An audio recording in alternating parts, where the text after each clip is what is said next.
Hello students, आज की जो मास्टर कैडर इंग्लिश की वीडियो है उसमें हम जो शेक्सपियर के हमारे कुछ वर्क्स रहते थे करने वाले उसमें हम करेंगे और उसको कुछ जो स्टोरीज रहती हैं वो डिटेल में करेंगे।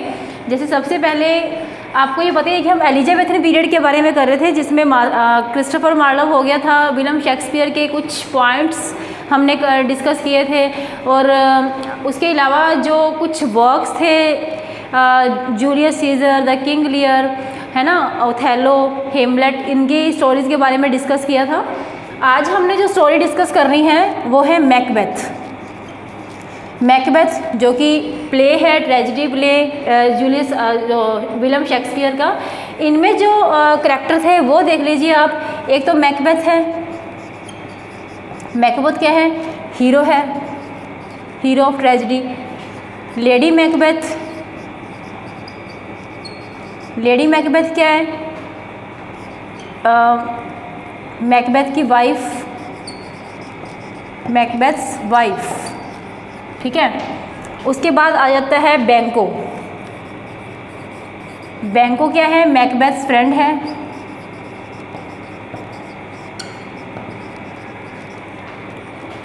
डंकन जो कि king of Scotland, king of Scotland है, ठीक है। और इसके अलावा आ जाता है जो मैकबेथ है उसके साथ मैं थोड़ा देखूँगी थाने ऑफ काडोर, ठीक है। इसमें होता क्या है मैकबेथ की स्टोरी में, मतलब थ्री विचेस जो एक करेक्टर है, थ्री विचेस की प्रोफेसी पे चलती है। प्रोफेसी मतलब भविष्यवाणी, ठीक है। तो इसमें क्या होता है कि जो थ्री विचेस है वो मैकबेथ को भविष्यवाणी करती है कि तुम थाने ऑफ काडोर बनोगे, वहाँ के किंग बनोगे। तो जो मैकबेथ होता है वो अपनी वाइफ को ये जाके सारी बात बताता है लेडी मैकबेथ को। लेडी मैकबेथ उसके लिए उसे इंस्पायर करती है भी ठीक है, अगर तुम्हें ये प्रोफेसी की गई है तो तुम्हें इसके लिए स्ट्रगल करना चाहिए, चाहे बाय हुक और बाय क्रूक, किसी भी तरीके से अगर तुम ये सब कर सकते हो तो यू शुड डू दैट। तो जो मैकबेथ है वो तैयार हो जाता है इन चीज़ों के लिए। तो जिस टाइम प्रोफेसी हुई होती है उस टाइम जो बैंको होता है मैकबेथ का फ्रेंड, वो भी उस टाइम उसके साथ ही होता है जब थ्री विचेस प्रोफेसी करती हैं। तो बैंको के लिए भी एक प्रोफेसी होती है कि जो उसका सन है, जो उसका बेटा है वो किंग बनेगा। जो बैंको है उसका जो बेटा है वो किंग बनेगा, बैंको किंग नहीं बनेगा, ठीक है। तो वो क्या होता है, जो लेडी मैकबेथ और मैकबेथ जो है वो दोनों मिलके क्या करते हैं, एक कॉन्स्पिरेंसी रचते हैं और जो पहले का जो किंग है स्कॉटलैंड का डंकन, उसका मर्डर कर देते हैं, ठीक है, और उसको मार डालते हैं। और उसके बाद क्या होता है कि जो बैंको होता है वो भी अब उसे भी पता है कि मेरे लिए भी भविष्यवाणी हो चुकी है, तो वो भी काफ़ी उसमें मिल जाता है उन बातों में आके, वो उन दोनों को ब्लेम करता है, ठीक है। लेकिन बैंको भी उसमें मारा जाता है, लेकिन जो उसका बेटा होता है उसके लिए जो प्रोफेसी होती है वो बन जाता है किंग, ठीक है। इसमें एक और करैक्टर है मैकडफ। अब जो मैकबेथ है उसके लिए ये भी एक प्रोफेसी हुई होती है कि वो उसकी जो उसका जो हत्या है, जो मर्डर है, वो किसी वीमेन बोर्न से नहीं होगा। ये पॉइंट याद रखने वाली बात है ये वाली, कि जो उसका बेटा है, जो मैकबेथ है, वो किसी वीमेन बोर्न से उसका मर्डर नहीं होगा। मतलब जो औरत का जन्मा हुआ है, एक औरत का जन्मा हुआ बच्चा है, उससे उसका मर्डर नहीं होगा। तो जो मैकबेथ है वो क्या है, सर्जिकली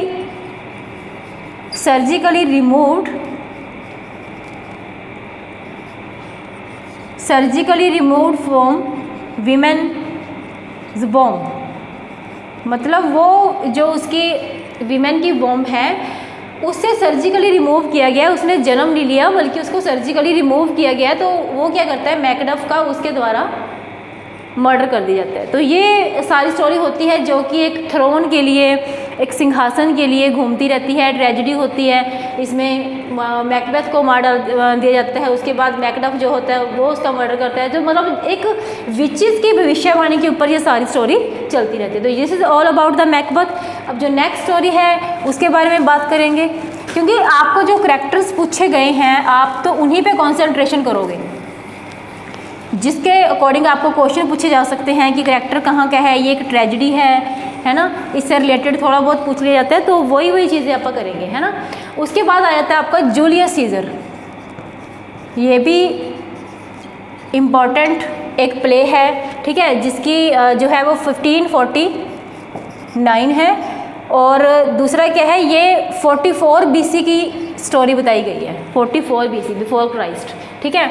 इसका जो फुल टाइटल है जूलियस सीजर का वो क्या है, the tragedy of Julius Caesar, ये इसका फुल टाइटल है, ठीक है। कैलिफोर्निया कौन है, वो जूलियस सीजर की वाइफ है, जूलियस सीजर्स वाइफ कैलिफोर्निया, ठीक है।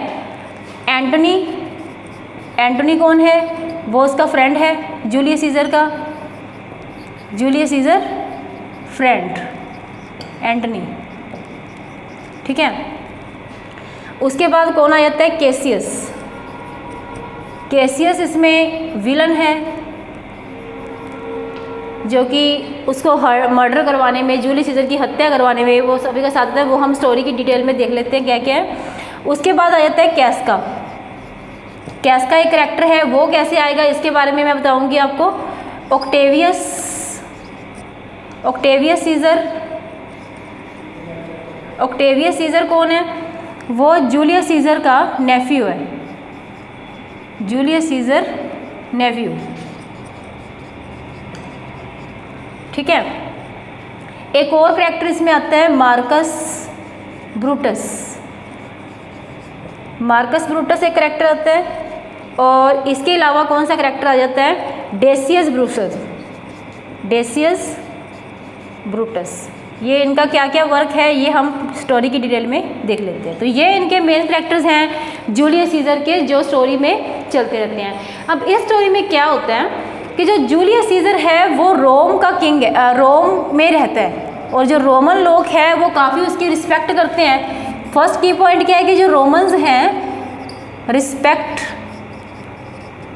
रिस्पेक्ट्स अ लॉट, वो जूलियस सीजर की बहुत रिस्पेक्ट करते हैं। और दूसरा इसका जो मेन पॉइंट बनता है वो ये है कि जो जूलियस सीजर है वो पोम्पे सन को हरा के आया है, पोम्पे सन को हरा के आया है, और इसके लिए जो जूलियस सीजर है उसके वो काफ़ी पॉपुलर हो जाता है रोमन्स लोगों में, लोग उसे बहुत चाहते हैं, ठीक है। और इसी के पैरेलल चलता है मार्कस ब्रूटस, वो भी बिल्कुल जूलियस सीजर की तरह ही है, जूलियस सीजर की तरह ही लोग उसे रिस्पेक्ट देते हैं, सारा कुछ बढ़िया चलता है, और ये भी उम्मीद है कि जो जूलियस सीजर है वो रोम का बादशाह बन जाता है। लेकिन इसमें एक कैरेक्टर आता है केसियस जो होता है ना, वो बड़ा जलता है इस बात से कि जूलियस सीजर का इतनी पॉपुलैरिटी हो रही है रोम में, तो वो क्या करता है, वो अपने मन में कॉन्स्पिरेसी से रचता रहता है भी इससे किस तरह से जूलियस सीजर का मर्डर किया जाए। बट वो ये भी जानता है कि जूलियस सीजर को इतना ईजिली मारना इतना आसान नहीं है, तो वो क्या करता है, वो जाके मार्कस ब्रूटस को मिलता है। जो केसियस है वो मार्कस ब्रूटस को मिलता है, हालांकि जो मार्कस ब्रूटस है he is a friend of Julius Caesar, बहुत अच्छा फ्रेंड है वो, जूलियस सीजर का फ्रेंड है वो। लेकिन उसे जो कैसियर है उसको पता है कि वो उसका फ्रेंड है, तो उसे भी कन्विंस करना इतना इजी नहीं होगा, तो वो उसे कहता है कि अब देखो वो जो जूलियस सीजर है उसकी पॉपुलैरिटी बहुत बढ़ रही है, ठीक है, वो दिन दूर नहीं कि वो एक दिन एम्परर बन जाएगा, राजा बन जाएगा रोम का।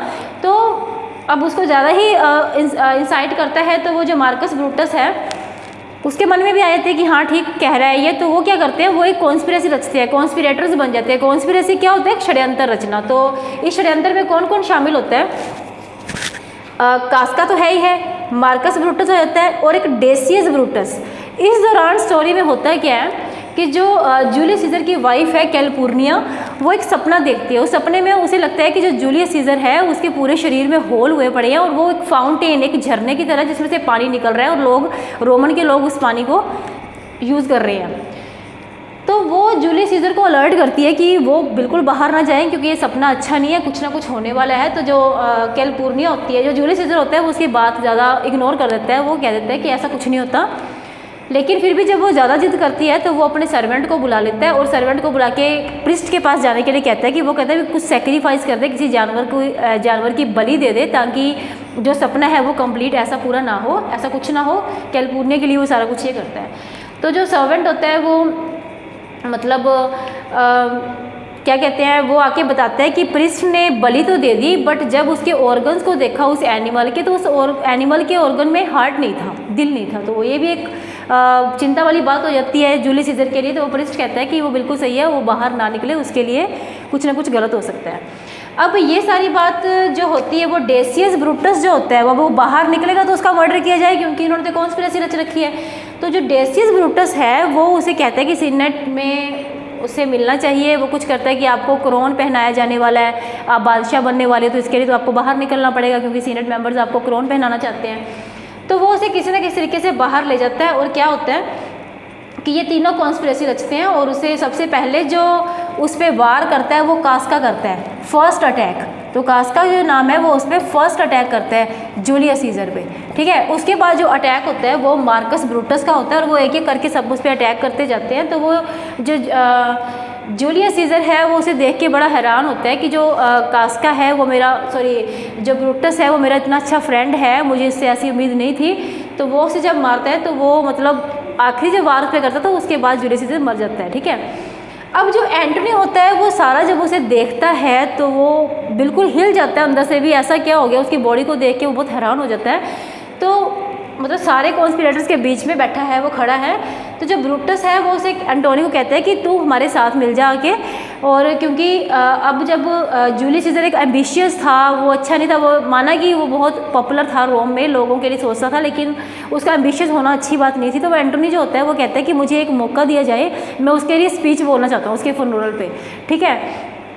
तो जो एंटनी होता है, ब्रूटस कहता है कि ठीक है मैं तुम्हारी बात मान लेता हूँ, लेकिन तुम्हारी स्पीच से पहले मैं स्पीच दूंगा उस पे फनरल पे, उसके संस्कार पर मैं स्पीच दूंगा, दाह संस्कार पर। तो सारे लोग वहाँ पे इकट्ठे हो जाते हैं उसके, क्योंकि वो काफ़ी पॉपुलर होता है तो लोगों को काफ़ी धक्का लगता है कि इसकी डेथ हो गई है। तो वो सारे आते हैं। तो जब वो आते हैं तो सबसे पहले जो स्पीच है वो ब्रूटस देता है। वो कहता है कि जूलियस सीजर जो था उसके मरने का मुझे बहुत दुख है, जितना दुख आपको उससे ज़्यादा दुख मुझे है, क्योंकि वो पर कहता है भी उसमें एक अवगुण था कि वो ओवर एम्बिशियस था। वो मतलब अपने राज को हर जगह पे खड़ा करना चाहता था, चाहे वो लोगों की लाशों पे क्यों ना हो। तो लोगों को ये सुन के बड़ा दुख होता है, गुस्सा आ जाता है उनको। तो जो उसके बाद एंटनी की बारी आती है, क्योंकि जो ब्रूटस होता है वो काफ़ी उनको अपने जाल में फंसा लेता है। अब ब्रूटस को लगता है कि जो एंटनी है वो भी उसके फेवर में स्पीच देगा, लेकिन एंटनी थोड़ा सा अलग करता है। वो क्या कहता है कि वो एम्बिशियस था, लेकिन आप सब जानते हैं कि वो कोई एम्बिशियस नहीं था। उसने अगर लोग रोते थे, उसकी प्रजा रोती थी तो वो भी रोता था, उसे हर चीज़ का दुख होता था। तो एंटनी की सारी बात सुन के फिर वह एंटनी जो है लोगों को उसकी बॉडी के पास ले जाता है, उसे होल दिखाता है कि देखो कितने होल कर दिए इन लोगों ने इसके शरीर में, इसको मार डाला, क्योंकि ये काफ़ी मतलब लोगों के बारे में सोचता था, अब ये राज करना चाहते हैं। तो मतलब लोगों को काफ़ी गुस्सा आ जाता है सारी बात सुन के भी, नहीं ब्रूटस बिल्कुल गलत बोल रहा था, एंटनी बिल्कुल सही बोल रहे हैं। तो अब जो एंटनी है वो ऑक्टेवियस सीजर, जो कि जूलियस सीजर का भतीजा है, उसके साथ मिलकर एक आर्मी तैयार करता है और इन लोगों के साथ आर्मी तैयार करके उनके खिलाफ वो एक मोर्चा छेड़ लेता है। तो जो मार्कस ब्रूटस होता है और जो कैसका, ये सुसाइड कर लेते हैं कैसियस, और उसके बाद जो एंटनी और ऑक्टेवियस है वो लड़ाई को जीत लेते हैं। तो इस तरह से ये सारी जो ट्रेजेडी है वो चलती रहती है। This is all about the Julius Caesar. तो इसके बारे में भी जो करेक्टर्स आपके बनते हैं या मेन चीज़ें जो आपकी हैं वो आपको याद रखनी है। मैंने पहले बोला था कि जितने भी क्वेश्चंस आपके बनते हैं वो आपको ध्यान में रखने हैं उनके करेक्टर्स के बारे में, क्योंकि जो मेन प्ले हैं, जूलियस सीजर हो गया, किंग लियर हो गया, हेमलेट हो गया, ओथेलो हो गया, मर्चेंट ऑफ वेनिस है, तो इनके करेक्टर वाइज थोड़ा सा आप इनका जरूर देखोगे, क्योंकि एग्जाम पॉइंट ऑफ व्यू से ये काफ़ी इंपॉर्टेंट है, ठीक है। अब ये था शेक्सपियर के जूलियस सीजर के बारे में। अब हम आगे चलते हैं।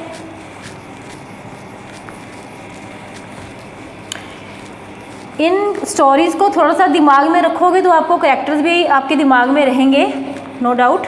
अब हम करेंगे पोइम्स ऑफ शेक्सपियर। उनकी पोइम्स कौन कौन सी हैं?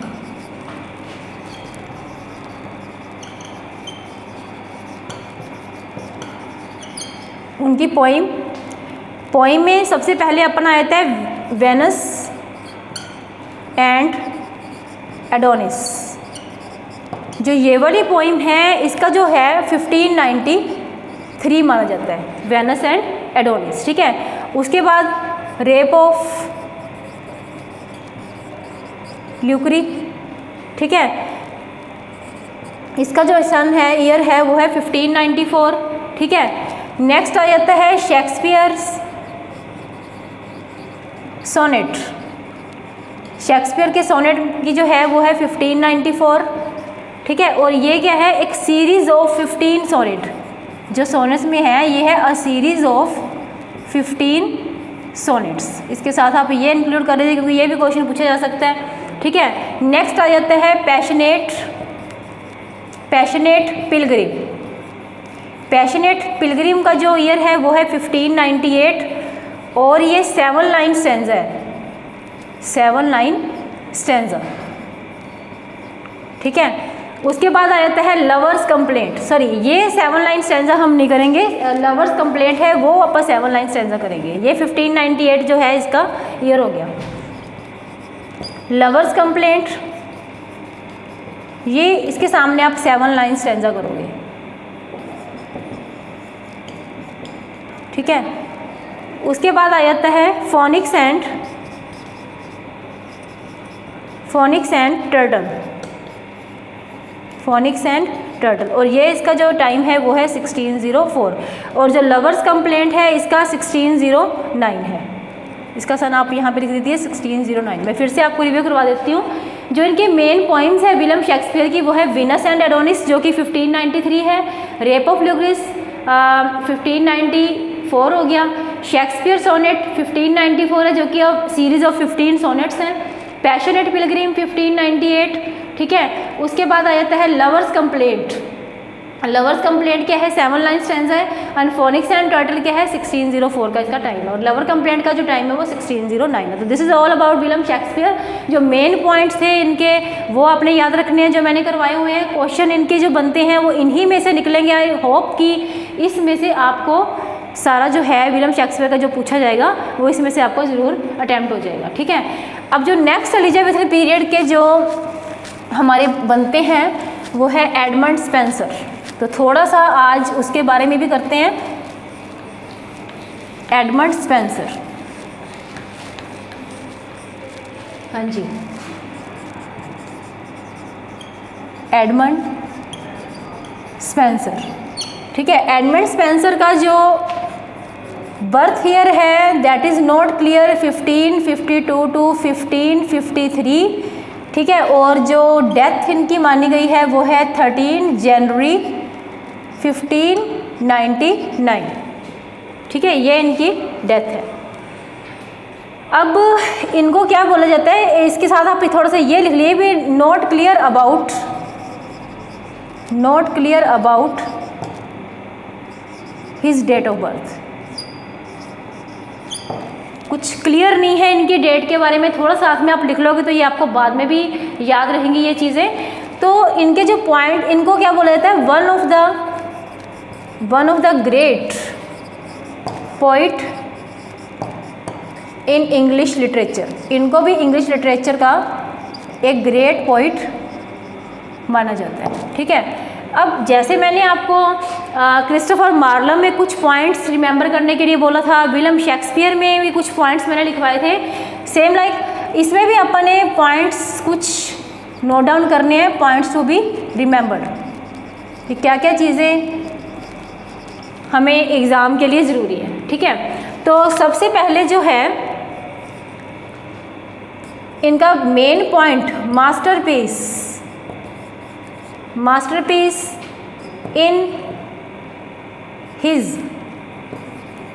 in his epic poem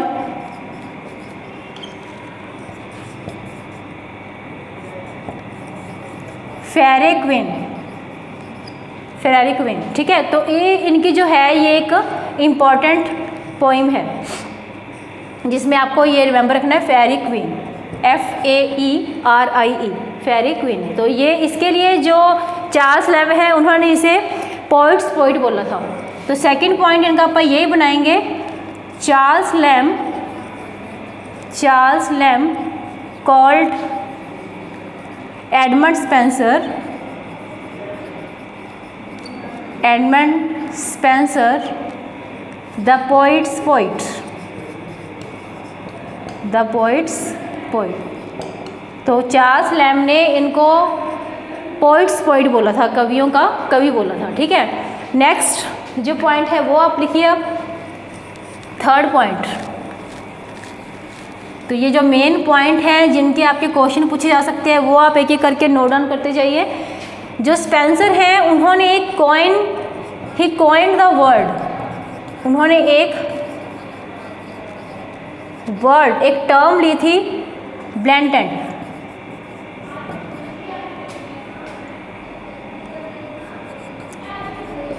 ब्लेंटेंट when he came up, when he came up with the fictional many tongued creature। कई बार होता है ना कि कुछ जो बात बहुत ज़्यादा फेमस हो जाती है, बहुत ज़्यादा लोग उसे बोलते हैं अपनी ज़ुबान से, तो वो कहते हैं काफ़ी फेमस हो जाती है और उस बात के लिए वो चीज़ को उन्होंने अपनी टर्म में यूज़ किया, blanket when he came up with the fictional many tongue creature. ठीक है, तो उन्होंने फेरी क्वीन में इस टर्म को यूज़ किया था और उसका नाम था ब्लेंटेड बीस्ट। उस टर्म का नाम क्या रखा था? ब्लेंटेड बीस्ट। ठीक है, तो इस तरह से उन्होंने अपनी इस एपिक पोइम में, ये फेरी क्वीन में ब्लेंटेड एक वर्ड यूज़ किया और उस वर्ड को उन्होंने ब्लेंटेड बीस्ट का नाम दिया, जो कि फेरी क्वीन में दिया गया है। तो ये आपने मेन पॉइंट याद रखना। उन्होंने जो वर्ड कॉइन किया था ब्लेंटेड, एक नया वर्ड उस टाइम का, मतलब जो लोगों की ज़ुबान पे बहुत ज़्यादा था, तो उस वर्ड के बारे में इन्होंने बोला। ठीक है, अब आप फोर्थ पॉइंट करते हैं। फोर्थ पॉइंट में क्या था? Despite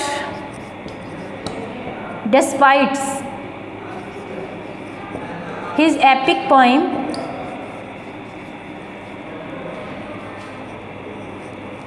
epic poems 1000 pages, इसके 1000 पेज थे उनकी फेरी क्वीन के। तो despite his epic poems 1000 page, this poem is incomplete. ये पोइम अभी भी क्या थी? इनकम्प्लीट थी, अनफिनिश्ड थी, ये अभी ख़त्म नहीं हुई थी। इतने ज़्यादा पेज लिखने के बाद भी ये क्या है? अनफिनिश्ड थी। ये भी एक आपको की पॉइंट बन सकता है कि जो एपिक पोइम इनकी कौन सी थी? फेरी क्वीन। तो इसके लिए भी इनके 1000 पेज होने के बावजूद भी इसको अनफिनिश्ड माना जाता है। ठीक है, तो ये इनका की पॉइंट हो गया। नेक्स्ट फिफ्थ पॉइंट पे चलते हैं।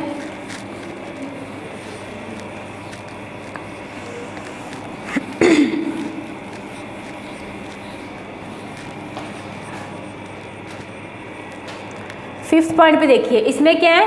He was buried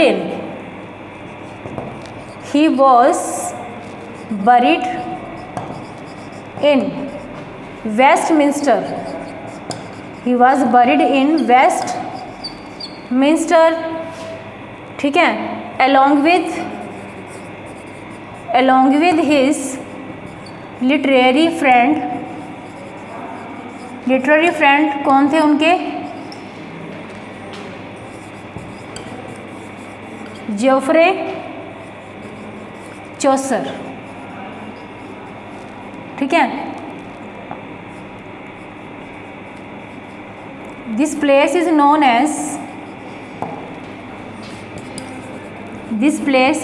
known as poets corner. ये पॉइंट भी काफ़ी इम्पोर्टेंट है एग्ज़ाम पॉइंट ऑफ व्यू से, कि उनको जहाँ पे बरीड किया गया था, जहाँ पे उनको दफनाया गया था, वो जो जगह है वो वेस्टमिंस्टर है। ठीक है, और वहाँ पे इनको अपने फ्रेंड, लिटरेरी फ्रेंड जो थे, उनका नाम था जोफ्रे चौसर के साथ इनको बरी किया गया था और उस जगह को पोइट्स कॉर्नर का नाम दिया गया है। तो ये जो की पॉइंट्स है वो आपने दिमाग में रखने हैं। ठीक है, next, his first published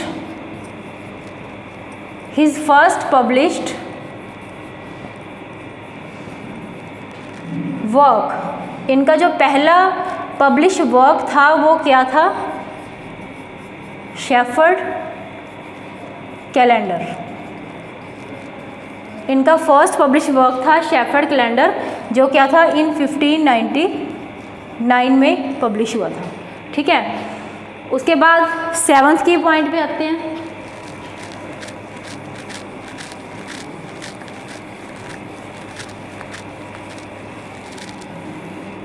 seventh की पॉइंट इनका क्या है? He was distinctive words, he used distinctive words called Spenserian stanza. ये भी बहुत इम्पॉर्टेंट है। इन्होंने एक अलग सा मतलब डिस्टिंक्टिव वर्ड्स का मतलब होता है कि पोइम को लिखने का अलग सा तरीका इन्होंने यूज़ किया, बिल्कुल अलग तरीका। और जब आप इस बारे में डिस्कस करेंगे फेयरी क्वीन के बारे में, तो मैं आपको ये बताऊंगी कि ये स्पेंसरियन स्टैंजा क्या था। बिल्कुल एक पोइम को लिखने का अलग सा तरीका होता था ये वाला, जो उन्होंने पहली बार यूज़ किया था।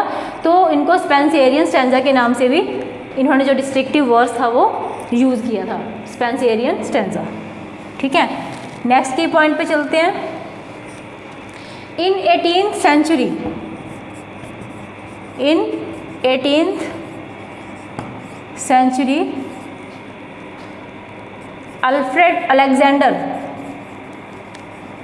Alexander Pope compared Spencer। Alexander Pope ने स्पेंसर को कंपेयर किया, स्पेंसर टू, किससे कंपेयर किया? अ मिस्ट्रेस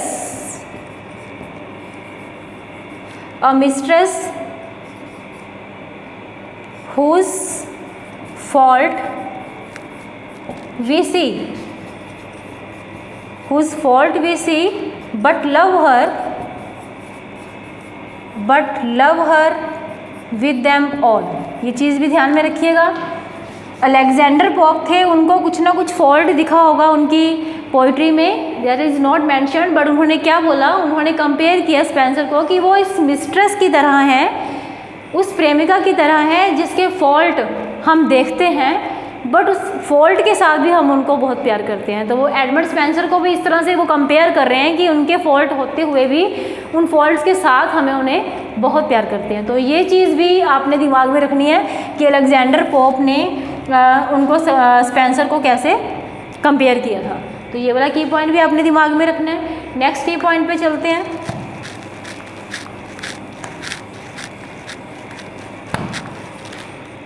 हाँ, इसमें क्या था? जो उनका वर्क था, published work, the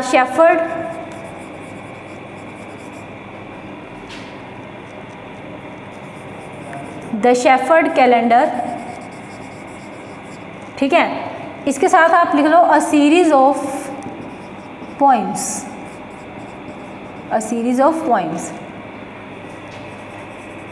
mark the beginning of English, mark the beginning of English